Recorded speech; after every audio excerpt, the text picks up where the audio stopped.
अज्ञात आवाजाने लातूर हादरले। लातूर शहरातील पूर्व भाग सुभाष चौक, गरुड चौक, विवेकानंद चौक, आंबेजोगाई रोड, फतेनगर, नगर, गोदावरी शाळा भागामध्ये भूगर्भातून 2:15 वाजलेच्या सुमारास गुन्हा आवाज आला।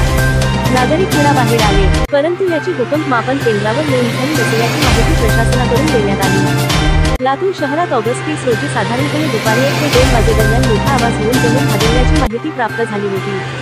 तथापि यासंदर्भात राष्ट्रीय भूकंप विज्ञान केंद्र नवी दिल्ली येथे सदरील माहिती देऊन चौकशी करण्यात आली असता भूकंपाची नोंद झाली नसल्याचे त्यांच्याकडून कळविण्यात आले आहे।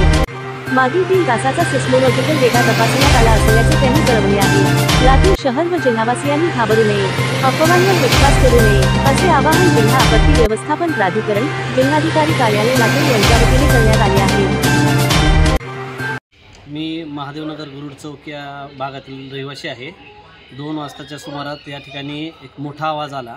आवाज ऐकून आम्ही घराच्या बाहेर आलो। येथील परिसरातील नागरिक पण बाहेर आले।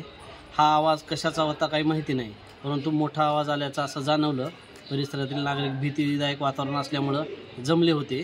आता या आवाज कशाचा होतो तो प्रशासनाकडून माहिती मिळेल।